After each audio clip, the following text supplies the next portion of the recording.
É hora do Prisco, 10 minutos faltando para a 1 da tarde, Cláudio Prisco já está aqui.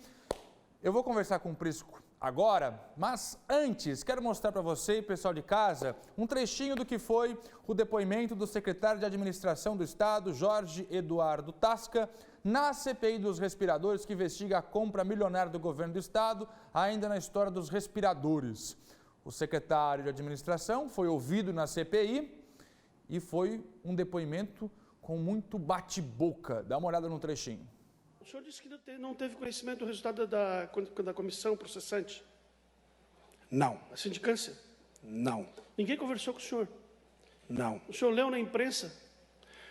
O que foi debatido aqui na CPI? Não. O que a imprensa disse do relatório? Não. Que o secretário André Mota foi citado como responsável? Na verdade, eu assisti o senhor lendo aqui uma matéria que o senhor recebeu. O senhor não, então o senhor tem conhecimento que o secretário foi citado? O André Mota. Na verdade, eu tenho dúvida, eu teria que ver o relatório, porque, na verdade, as afirmações que o senhor faz aqui têm que ser checadas, né? Até porque, na última reunião, o senhor afirmou que a Secretaria de Estado da Saúde era objeto de uma busca e apreensão da Polícia Federal, quando não era. Era.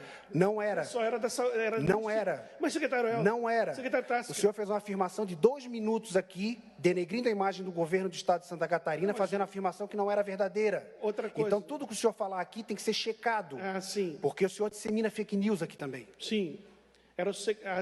A Polícia Federal estava fazendo uma operação em empresas de Santa Catarina, numa operação relacionada à Secretaria da Saúde do Distrito Federal. A Polícia Federal estava na Secretaria de Criciúma. A matéria que o senhor se refere da Dagmara... Senhor secretário, senhor deputado... Deixou relator, muito claro que não tinha envolvimento do governo do Estado. A troca de farpas é entre o deputado Ivan Nats, relator da CPI, e o secretário de Estado da Administração, Jorge Eduardo Tasca. Bom, para deixar claro, não foi a imprensa que falou na citação do secretário de Estado da Saúde, atual secretário André Mota Ribeiro. Na verdade, esta citação aconteceu num relatório da Controladoria Geral do Estado, que colocou alguns nomes que teriam envolvimento ou conhecimento, a melhor palavra é conhecimento, da compra dos respiradores. E a imprensa apenas divulgou esse relatório da Controladoria Geral do Estado com relação a esta compra. Prisco, você já trouxe aqui a sua opinião em diversas oportunidades de uma CPI política. Analisando este vídeo, qual a sua opinião? Boa tarde. Muito boa tarde, meu caro Fernando, boa tarde a todos. Bom, antes de mais nada, o fundamental é que nós tenhamos uma CPI que funcione para ajudar na investigação e no levantamento de elementos que possam contribuir para que o catarinense tome conhecimento o que ocorreu na compra por 33 milhões de reais, pago antecipadamente sem garantias por 200 respiradores, de uma empresa de fachada do interior carioca. Isso é o fundamental. Agora, o grande problema, e já foi falado isso aqui, é a forma como os convidados, ou os depoentes, alguns casos, inclusive, o cidadão está lá como investigado. Não é o caso de Jorge Tasca, secretário da Administração, que ontem compareceu. Ele não estava como investigado, apenas como depoente. Ele não está arrolado em nada, nem no trabalho do GAEC, que subiu para Brasília, nem na CPI, e nem no levantamento e na sindicância realizados, o levantamento e a sindicância pela Controladoria Geral do Estado. Mas mesmo que o cidadão seja investigado, ele tem que ser tratado com respeito, com consideração. Antes de ser condenado, o cidadão tem direito à defesa. E mesmo condenado, a pessoa merece um tratamento cortês de educação.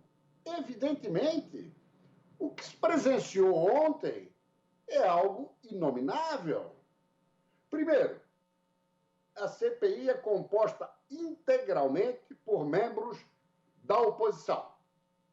Então, diante disso, além do trabalho que deveria ser feito pela CPI, e alguns dos seus integrantes estão agindo corretamente, se comportando adequadamente, outros não.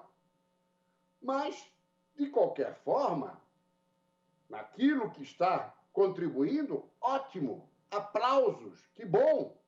Agora, tem membros da CPI que querem fazer política, querem desgastar o governo, já de olho, inclusive, em pretensões eleitorais no processo eleitoral previsto para novembro. Alguns são pré-candidatos. Então, não é possível misturar as coisas. Não é possível fazer política numa CPI que tem a missão de contribuir com investigações, o que é absolutamente salutar e faz parte das atribuições do Poder Legislativo.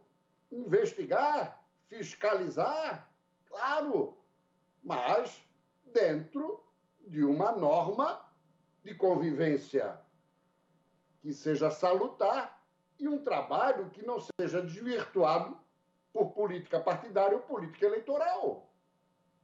Outro detalhe fundamental. Então, os integrantes da CPI que são da oposição podem disparar no governo, podem fazer política na CPI. Agora, o secretário Tasca, ao final do seu depoimento, começou a rolar algumas situações do governo, fez a defesa do governo, quis mostrar que o governo estava sendo injustiçado e mostrou pontos positivos do governo. Aí ele não pode. Ou seja, o governo que não tem representante da CPI pode ser atacado. Mas quando vai um integrante do governo, não pode fazer a defesa da gestão, da administração. Espera lá, cara pálida. Aí não funciona assim. Como? Ah, mas o que ele falou é fora do objeto.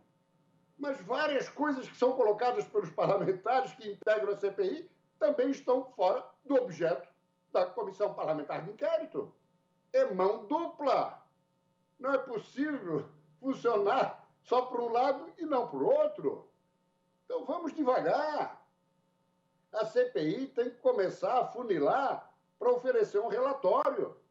Ela já ouviu aí dezenas de depoimentos. Nós estamos caminhando para o final de julho, que é o prazo aí de entrega do relatório, que tem que ser apresentado pelo deputado Ivan Nats e aprovado pela CPI, que depois será remetido, certamente, ao Ministério Público Estadual, Federal, enfim. É preciso agora dar uma funilada, encaminhar e preparar o fechamento da CPI. E vamos verificar se efetivamente ela ofereceu ou vai oferecer algo de concreto, objetivo, que vai contribuir no processo de investigação, ou se tivemos apenas um palanque político-eleitoral.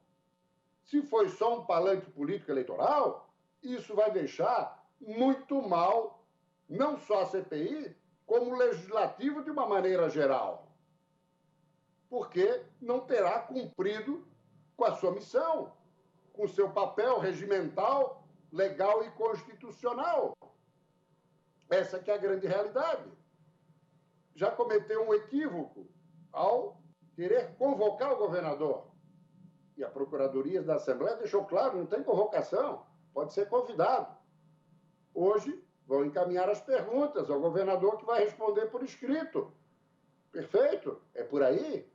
Agora, ontem, um requerimento chegou a ser apresentado pedindo a prisão da ex-superintendente de gestão administrativa da saúde, Márcia Pauli. Não cabe.